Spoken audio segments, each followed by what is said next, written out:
সন্ধ্যা, আপনাদের সাথেই আছি নুজহাত সাও। প্রিয় দর্শক শ্রোতা, সবাইকে স্বাগত জানাচ্ছি প্রতিদিনের সান্ধ্য আয়োজন শুভ সন্ধ্যার আজকের আয়োজনে। শুভ সন্ধ্যায় আজ থাকছে চলতে থাকা প্রদর্শনী, এনটিভি হাইলাইটস এবং রবীন্দ্রসঙ্গীত শিল্পী কামাল আহমেদের সঙ্গে আলাপচারিতা। প্রথমেই চলতে থাকা প্রদর্শনী।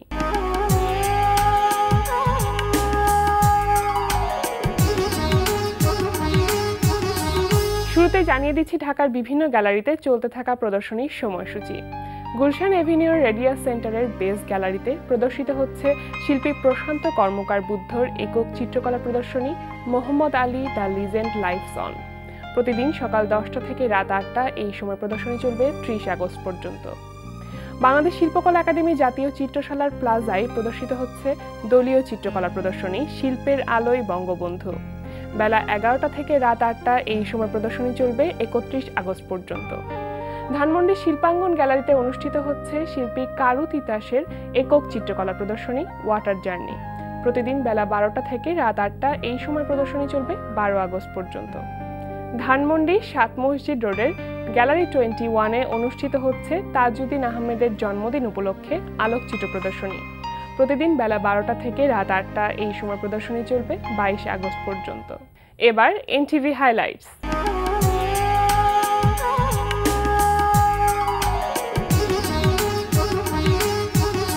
এবার জেনে নিন কি কি থাকছে এনটিভির রাতের অনুষ্ঠান মালায়। সন্ধ্যা 6:45 থাকছে কাজী মোহাম্মদ মোস্তফার প্রযোজনায় শিশু কিশোরদের ম্যাগাজিন অনুষ্ঠান আমরা সবাই রাজা।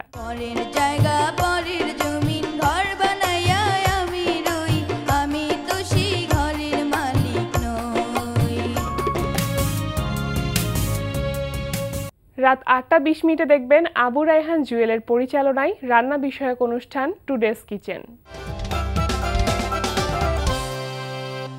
রাত 9টায় প্রচার হবে ওয়াহিদুল ইসলাম শুভ্রর প্রযোজনায় অনুষ্ঠান স্টাইলস অ্যান্ড ট্রেন্ড।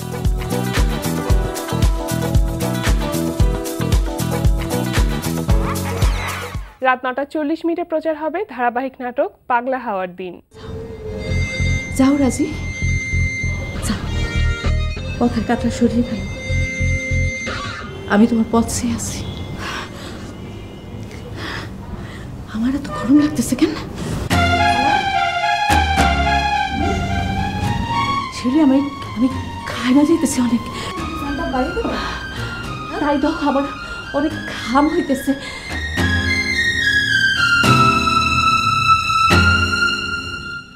রাত 11:30 রয়েছে মাবরুর রশিদ বান্নার পরিচালনায় ধারাবাহিক নাটক হাউস 44। সোলাইমান ভাই কার ফ্রেন্ড? শাওন ভাই? হ্যাঁ। ওই বাসায় কিভাবে আসছে শাওন ভাই? আমি ঢুকেছি।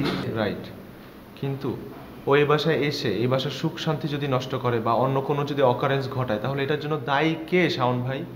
সোলাইমান না, আপনি। ওমা, দোষ করবে সোলাইমান, দায়ী আমি। অবশ্যই, কারণ সে আপনার ফ্রেন্ড শাওন ভাই। রাত 12:10 থাকছে টক শো এই সময়।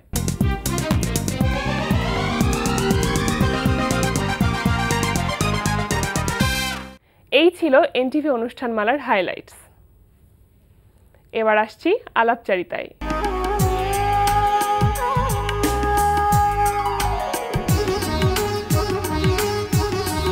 প্রকাশিত হয়েছে রবীন্দ্রসঙ্গীত শিল্পী কামাল আহমেদের অডিও অ্যালবাম দূরের বন্ধু।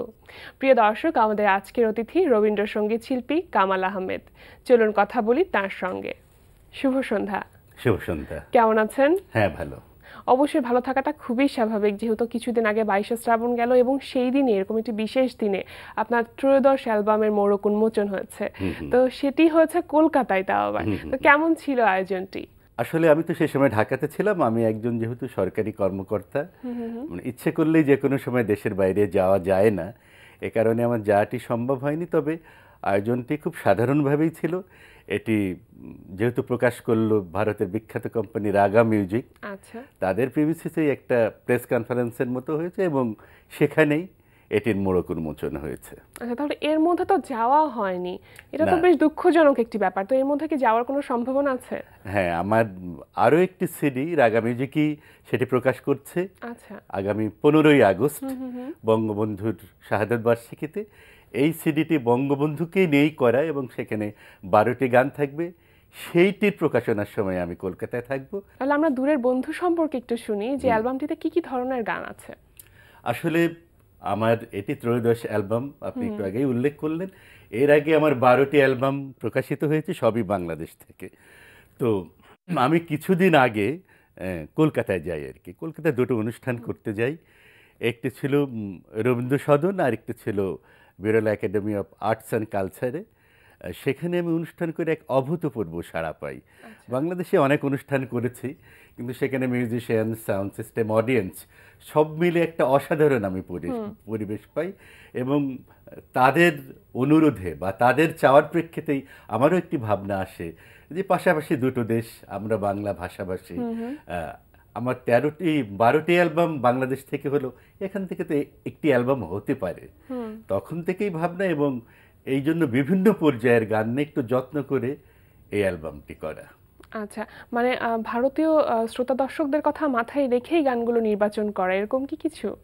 ভারতীয় বাংলাদেশ তো একই রকমের, তবে যেহেতু এটি 13তম অ্যালবাম এবং ওখানকার জন্য প্রথম অ্যালবাম, একটু চিন্তা ভাবনা করে সব পর্যায়ের গান চাহিদা অনুযায়ী, হ্যাঁ হ্যাঁ, যেন তাদের ভালো লাগে। অনুষ্ঠানের সামনাসামনি যেমন আমার গান ভালো লেগেছে, অ্যালবাম শুনেও যেন ভালো লাগে, সেই নিরিখেই করা। আচ্ছা, দূরের বন্ধু নামটা কোথা থেকে নেয়া?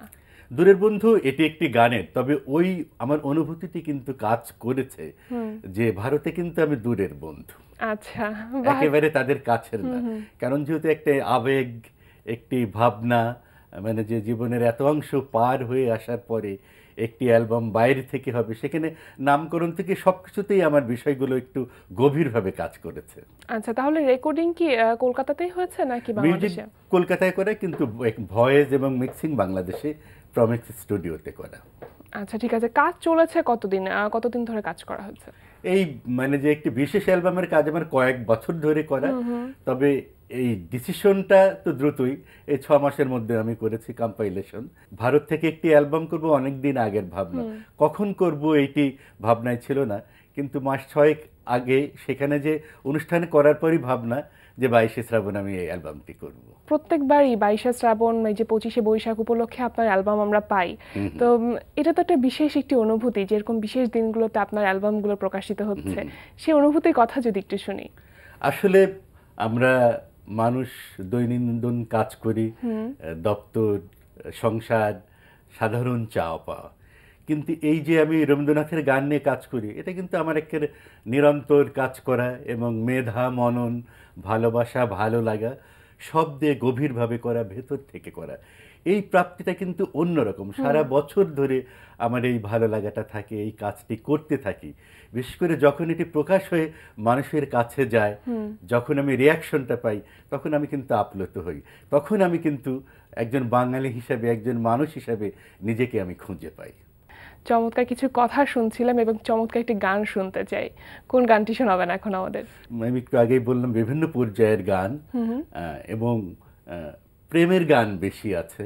তাহলে আমরা এই অ্যালবাম থেকে একটা গান শুনছি এখন। হ্যাঁ, দূরের বন্ধু নামটিও দূরের বন্ধু। বন্ধুকে আজ আবার মানে যে বলতে গেলে যে আমাদের যে সামাজিক অবক্ষয়, সেখানে কিন্তু ভালোবাসার ঘাটতি বলেই কিন্তু আমরা এত হিংসা পরায়ণ হচ্ছি, একে অপরকে আক্রমণ করছি। সেই ভালোবাসা দিয়ে কিন্তু আমরা সব জয় করতে পারি।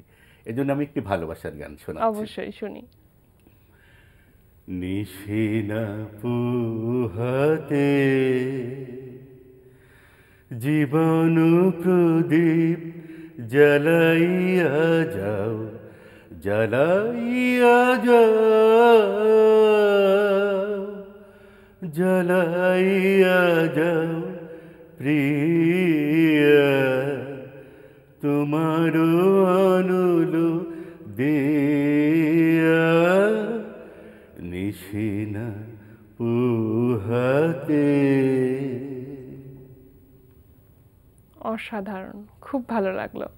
আচ্ছা, এবার একটু রবীন্দ্রনাথের গান নিয়ে যেহেতু কথা হচ্ছিল, এবার আসতে চাই যে রবীন্দ্রনাথকে নিয়ে এই সময়টা যতটা অস্থির, আপনি যেটা বলছিলেন কিছুক্ষণ আগেই, এই সময়ের জন্য আসলে রবীন্দ্রনাথ কতটুকু প্রাসঙ্গিক?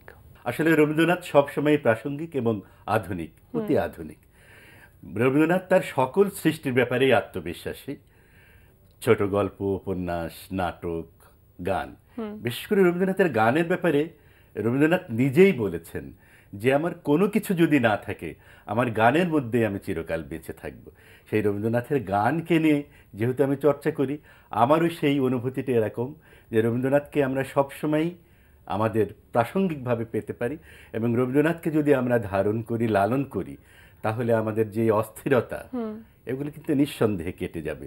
কারণ রবীন্দ্রনাথ শুধু আমাদের গান গাইতে শেখায় না, আমাদের পূর্ণাঙ্গ বাঙালি হতে, পরিশীলিত বাঙালি হতে, একজন সভ্য, সৌম্য, শান্ত মানুষ হতে শেখায়।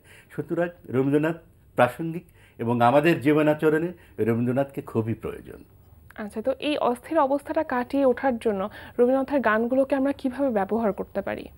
আসলে এই ক্ষেত্রে কিন্তু আমাদের সন্তানের চেয়ে আমরা যারা অভিভাবক তাদের দায়িত্ব কিন্তু বেশি।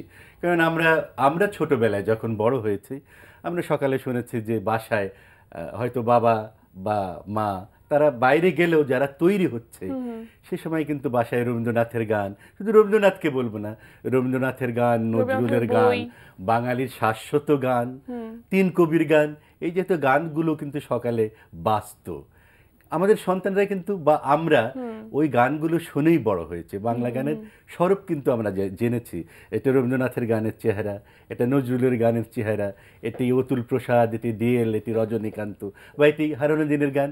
এই যে গানগুলোর বাণী, সুর, একটি সুন্দর সুর কিন্তু তাকে সৌম্য হতে শেখায়, শান্ত হতে শেখায়, বিনয়ী হতে শেখায়, ভদ্র হতে শেখায়। সে কিন্তু অস্থির হবে না, সে কিন্তু কোনো রূঢ় আচরণ করবে না। সুতরাং এই সুন্দর সুর দিয়ে আমরা যদি সকালটি শুরু করি, আমাদের বা খাবার টেবিলে আমরা যদি বাবা মারা আমাদের সন্তানদের সাথে এই বিষয়গুলো শেয়ার করি, আলোচনা করি, তাহলে মনে হয় তাদের মেধা, মনন, চিন্তা, চেতনা, চাওয়া পায় একটা বাঙালির যে প্রত্যাশা, একজন সার্থক বাঙালি যেমন হবার কথা, সে কখনো প্রতিক্রিয়াশীল হবে না, সে কখনো সাম্প্রদায়িক হবে না, কে কখনো আর এক ভাইকে আর এক বোনকে আক্রমণ করতে পারবে না। বা সংস্কৃতি চর্চার শুরুতে যদি এই বইগুলো বাবা মারা ছেলে মেয়েদের হাতে তুলে দেন, অবশ্যই, মানে বিক্ষিপ্তভাবে আমাদের বেড়ে উঠবার দরকার নেই।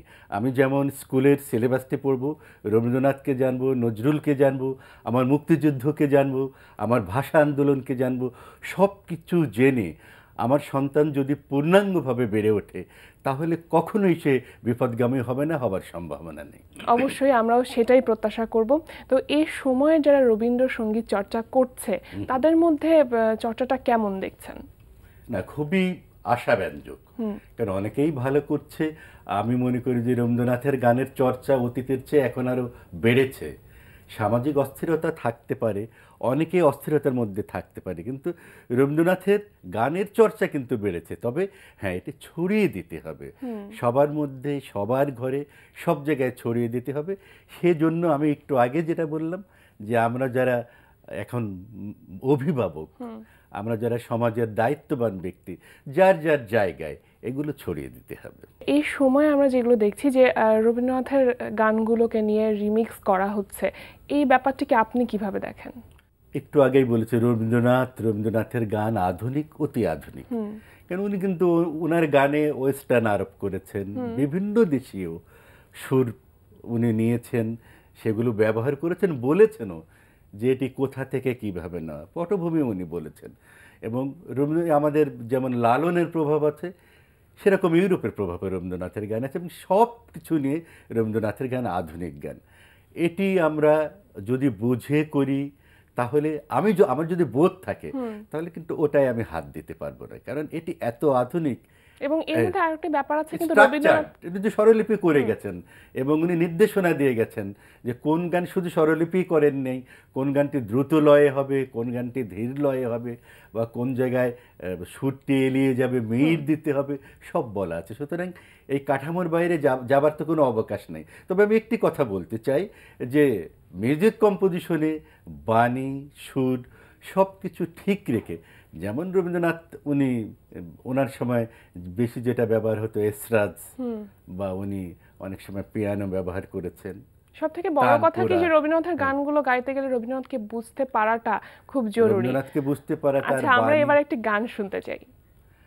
যেহেতু আমার অ্যালবাম নেই কথা হচ্ছে, আর এখনো বর্ষা ঋতু যাচ্ছে, আমার অ্যালবামে বর্ষার গান আছে এবং রবীন্দ্রনাথের সবচেয়ে প্রিয় ঋতু হচ্ছে বর্ষা। মানে বর্ষা সকল বাঙালিকে যেভাবে স্পর্শ করে, আপ্লুত করে, রবীন্দ্রনাথকেও করেছে। সেই অ্যালবামের আমি একটি বর্ষা পর্যায়ের, প্রকৃতি পর্যায়ে বর্ষার একটি গান গাইছি।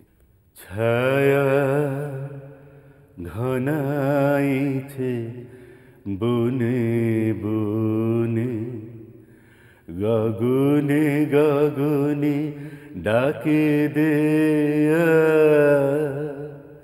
ছায়া ঘনাইছে বনে বনে, কবে নব ঘন বরিশানে, গোপনে গোপনে এলিকে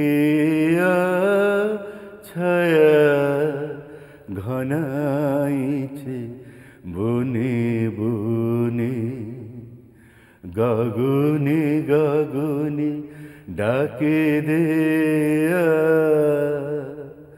ছায়া ঘনাইছে বনে বনে। অনেক ভালো লাগলো, আমাদেরকে সময় দেওয়ার জন্য আপনাকে অসংখ্য ধন্যবাদ। আপনাকেও ধন্যবাদ, এবং দর্শক শ্রোতা আপনারা যারা আমাদের সাথে এতক্ষণ ছিলেন তাদেরকেও ধন্যবাদ। এবং আমরা যে কথা বলছিলাম যে আসুন আমরা আমাদের সন্তানদের সংস্কৃতিবান করে গড়ে তুলি, আমাদের মুক্তিযুদ্ধ, আমাদের ভাষা আন্দোলন, আমাদের রবীন্দ্রনাথ, আমাদের নজরুল, আমাদের বাঙালির সংস্কৃতি, আমাদের বাংলা গানের সাথে তাদের পূর্ণাঙ্গ বাঙালি করে তুলি। প্রিয় দর্শক, কথায় কথায় আমরাও চলে এসেছি অনুষ্ঠানের শেষ প্রান্তে। আমাদের সঙ্গে যোগাযোগের ঠিকানা প্রযোজক শুভ সন্ধ্যা, এনটিভি, বিএসসিসি ভবন, 7ম তলা, 102 কাজী নজরুল ইসলাম অ্যাভিনিউ, কারণ বাজার, ঢাকা 1215। আমাদের ইমেল অ্যাড্রেস shubhosandha@ntvbd.com। প্রিয় দর্শক, এনটিভিতে সম্প্রচারিত সংবাদ অন্যান্য সকল অনুষ্ঠান দেখতে লগ ইন করুন www.ntvbd.com-এ। সবার মঙ্গল কামনায় আজকের মতো এখানেই শেষ করছি। শুভ সন্ধ্যা।